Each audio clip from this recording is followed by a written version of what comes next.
What's up guys, Brett Medlock here. This is my new E3 mini-series leading up to E3 called Games of E3 2018. I'm super excited to talk about all the games that we're probably going to see at the show. Some of them aren't even announced, but if they're speculated highly, I'm going to talk about them as well. But today I'm going to be talking about Days Gone, as I'm sure you read by the title, which I'm super excited about. But yeah, there's also games on Xbox and Nintendo platforms, so if you're interested in checking out my other Games of E3 videos, they're over on Xbox Enthusiast and Nintendo Enthusiast YouTube channels. I will link those videos at the end of this video so you don't have to go searching for those channels. But anyway, let's jump into Days Gone.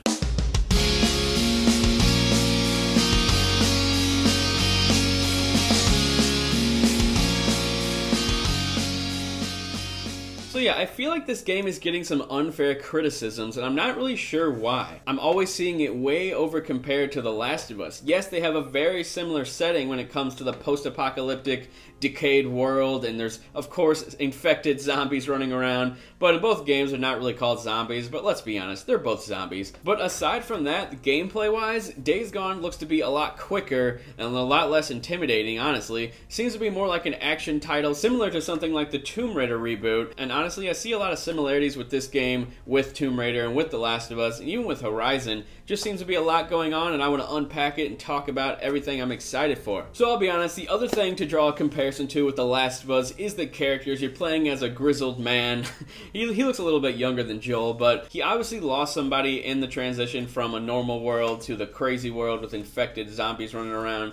And he talks about that a little bit in the first unveiling of Days Gone. So yeah, when it comes to that, like losing a loved one, obviously the same thing happened to Joel, but that's always the perfect story setup. You know, they're always searching for something, searching for redemption, searching for revenge. That always leads to some cool story elements. I'm sure Sony Bend will take it in a different direction than The Last of Us, but aside from that, it looks like this enemy AI is going to be a lot different. As you can tell, they're way faster than any of the enemies that we've seen in The Last of Us. You actually have to run around setting up traps to take them out. This was shown in the first E3 demo that we saw, where he was really utilizing the environment to really take out these zombies, and there are just hordes of zombies, like tons of enemies on screen, and it looks super fun. It looks super scary because you're always going to be on your toes. It kind of reminds me of like Resident Evil 4, how you couldn't really spin the camera around, you had to run away from enemies, and you didn't really know who all was behind you, but you knew they were right on your feet. So obviously you can spin the camera around in this game, but it just has that same sort of intense feeling of you don't really know what to do, like you're panicking, and I love panicking in video games. But yeah, the way the gameplay works out and how you can actually use the enemies as a weapon really intrigues me. We've seen stuff similar to like in The Last of Us Left Behind, or even in Uncharted 1, you could actually have bad guys versus bad guys and just sort of hide. I love that aspect in games, and I'm excited to do it a lot in Days Gone. It looks like that's going to be a big part of the gameplay. As you can see in the second demo, he had an explosion go off which took down a huge barrier and then went on to attack a bunch of people who you would have otherwise had to shoot and kill and sneak up on. He didn't have to do nothing, he just had to send a horde of enemies at them. That, in my opinion, just looks like a lot of fun. Like, everything about this game looks fun. You have a sprawling open world that's full of different environments, and there's nothing that gets me more excited than post-apocalyptic settings. Yes, they're in a lot of games lately, but I honestly love it because you get to see so much environmental storytelling. That's what I love. I love walking into an area and just seeing the world and just knowing what happened there. Like, you have a story in your brain that you create out of the settings that you see in the world. I love that kind of stuff. So yeah, when it comes to the open world, they have said that the weather actually affects how things are. I'm pretty sure like if it's cold weather, then the enemies are more strong, which is really cool. So it'll be more scary to go out at night, like when it's snowing, because you know you're gonna have to fight stronger enemies.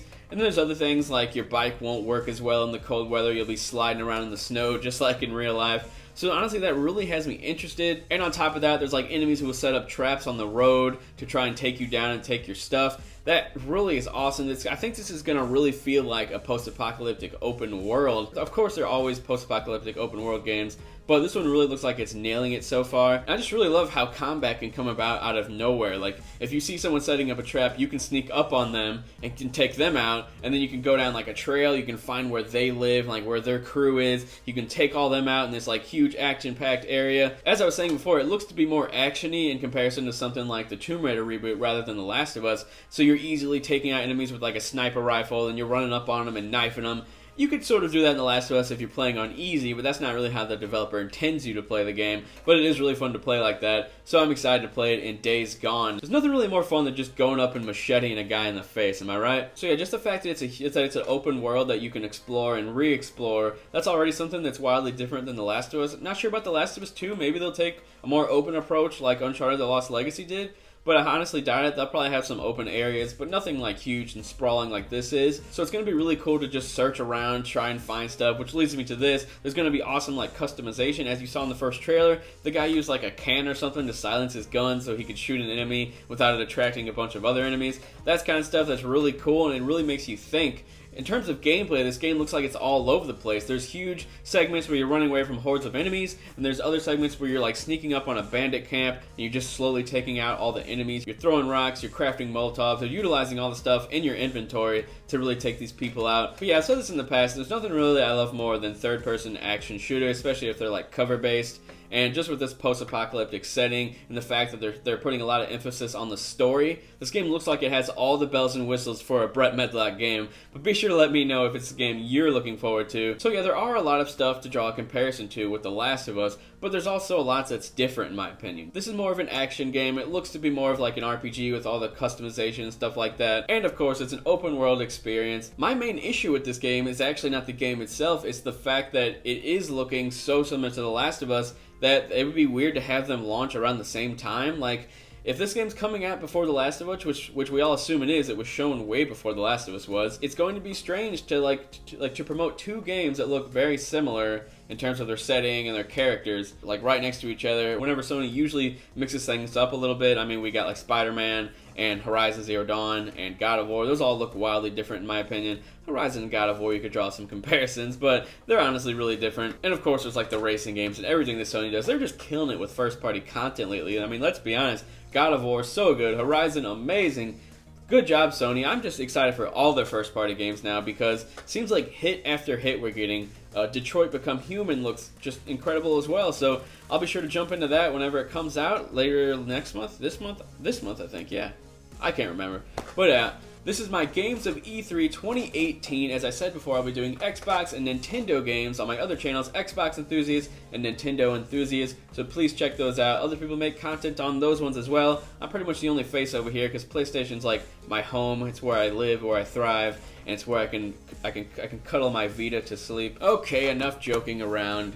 I'm not joking though. That's all I really got to say about Days Gone. I'm really excited for the game. And like I said, this is a Brett Medlock game. Super hyped for it. I'd say I'm more hyped for this than I even was for God of War. And God of War ended up being like amazing. Like one of the best games of all time. So yeah, Days Gone has some internal hype in my opinion. Like my hype meter's up all the way.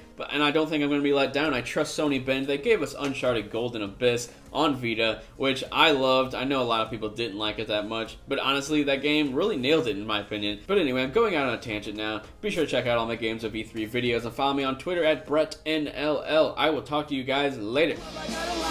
Wife is number one, but she's also kinda delicate. Keeps her on top, kinda hard to operate, and I don't care, cause my platinum number's 48. 25 years old, really like to lose still.